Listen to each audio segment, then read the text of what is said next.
Hey everyone, how you doing? Hey, your spiritually intoxicated brother here, Radcon. And yeah, I just thought I might throw together a few videos, call it spirituality in lockdown, and going full yogi mode, going full yogi. So yeah, how's your spiritual life? What's going on? What sort of practices do you have? And how's that influencing your life? How do you feel about spirituality in lockdown? Because most people that know me, I've got that spiritual bent, but and usually, pretty. I'm hopefully demonstrative in a loving way that, and it might be some help to people, but we're just sharing enthusiasm, really. Um, yeah, and I have to say, when I've been meditating since about mid-April, and we're coming to the end of May, and I mean like solidly. Um, I have to say that when lockdown was starting to happen, I was really in some pretty sort of, not healthy, very sort of average spaces. And I think some of us kind of went through that stage, right, where it was like we had all that room to do nothing, or relatively speaking, and perhaps, got a bit more into that, too much time online or on the couch or doing things that, didn't really serve the self and make me feel good. And it pretty much hit rock bottom and kind of just had enough of myself, got really over it. And just that time to stop and say, what do I want for myself? What what do I want my life to be, in a spiritual sense?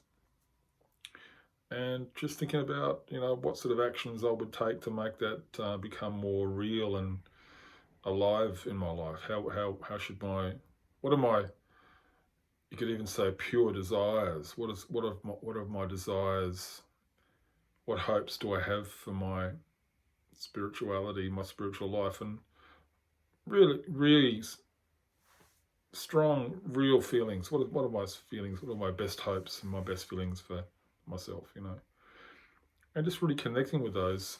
And I just found that time spent in silence really is just leaving the door open for me to have room to get in touch with those feelings and really start to breathe life into them. It's almost like I kind of see COVID as like the lockdown has been like a meditation retreat, and coming out of it, for those of you who've ever done a meditation retreat, coming out of that kind of relative silence and getting back into the real world is pretty harsh sometimes. It can actually be really difficult. And I think, as much as it's a beautiful time for everyone, I think some people are starting to feel that kind of, there's a parallel there with that anxiety and fear. I've seen a few facey posts and all that. And people are saying, um, especially introverts, are going, I'm not really sure, how do I feel about all this, and how do I want to come back into the world, so to speak. So a couple of things I just wanted to offer by way of enthusiasm and practical suggestions. So thinking of it on two levels. One is the level of what kind of thoughts do I generate for myself? What's my repertoire of thoughts, positive thoughts throughout the day? And if I just come back to those again and again, how that's going to keep my energy at a certain level. And the second thing would be becoming the form of spirituality. And let me suggest, with all respect and humility here, that you must have your own practices there. But think of using the awareness of, I am a body of light. So it's the body, I have a light body, which is the same shape as my physical body. And for those that don't recognize this or don't want to even go there, just think of it like just a journey of the mind, just something to have a go with, like experiment. And And then you just might find that you feel a little different about things, So if I am the human, but I'm also the body of light, and just thinking of imagining that my body of light is just as real as my physical body, like I said, but it's like you can sometimes visualize waves of energy emanating out from your own body.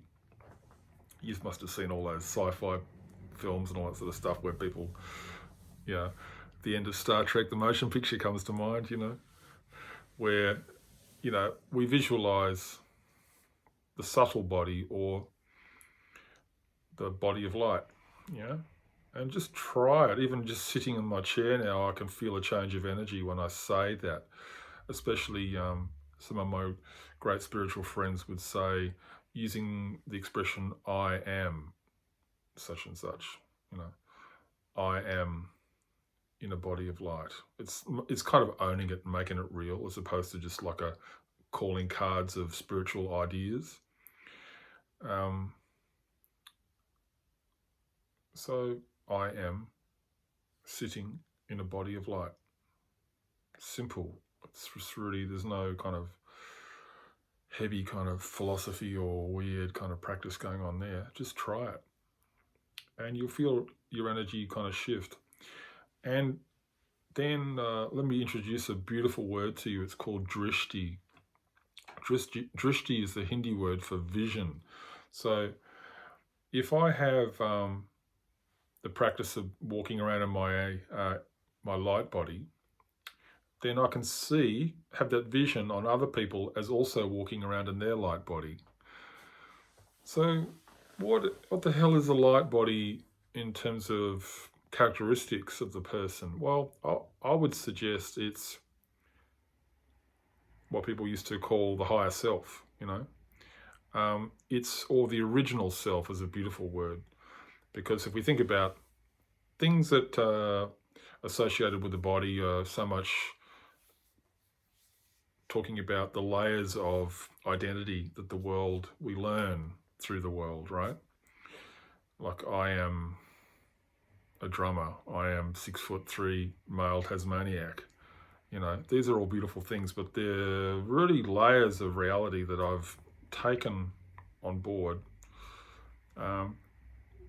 And they're not actually the very seed, they're not the original me. And if I think of walking around in a light body again, there's no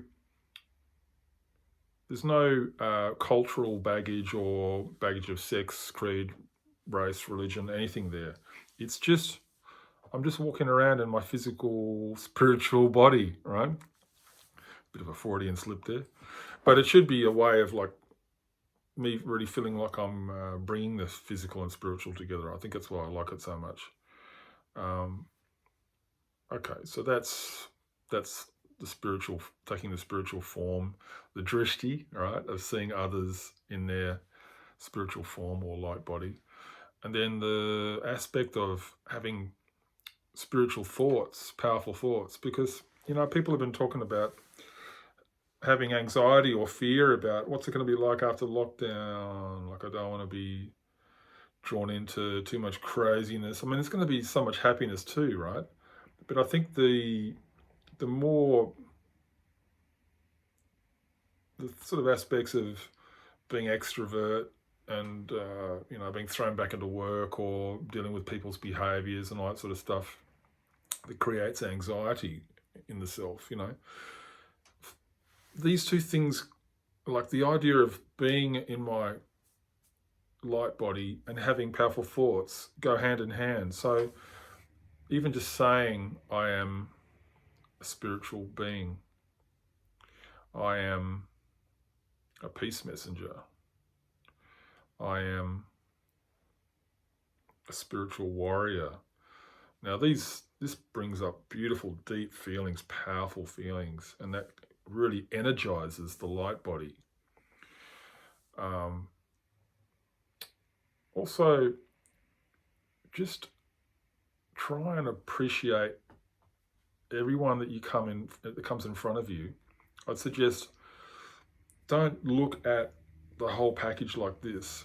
Look here in the center of the forehead, where people, I've so often for centuries referred to that as the seat of the soul, or the third eye. That's what the third eye is about, is seeing myself as a point of living energy. No breadth or depth, because a point mathematically has no breadth or depth. So, and the living point, our living soul that just sits behind, at the base of the brain, near the pituitary gland and near the hypothalamus, just in between those glands. And I am a point of non-photonic, this is my science friends coming in here, non-photonic, I am the non-photonic point source of living energy and light. And if you look here, it's just a really beautiful space to look. It's like a neutral space. I'm not looking to see if I'm male, female, tall, short, all these sort of, all these things. I'm looking directly at the soul, having a soul-to-soul connection with whoever comes in front of me. If that feels weird to you, it certainly might if you haven't practiced it before, just try resting your gaze here, and then bring your eyes down to meet that person and just look straight into their eyes, because then it's not too forced and you won't feel a bit weird about it. You better give yourself a little break from this spiritual AF moment that you're having, right? And then perhaps go back up again, So it's like looking here at the soul and looking at the eyes where the light of the soul is definitely coming through. And I think if you just have that appreciation for the other person, then that's how I maintain an awareness of spirituality and appreciate the other person as they are. I can connect with their feelings I have. I can recognize their soul attributes. Like there might be enthusiastic soul, there might be a tolerant soul, there might be forgiveness there.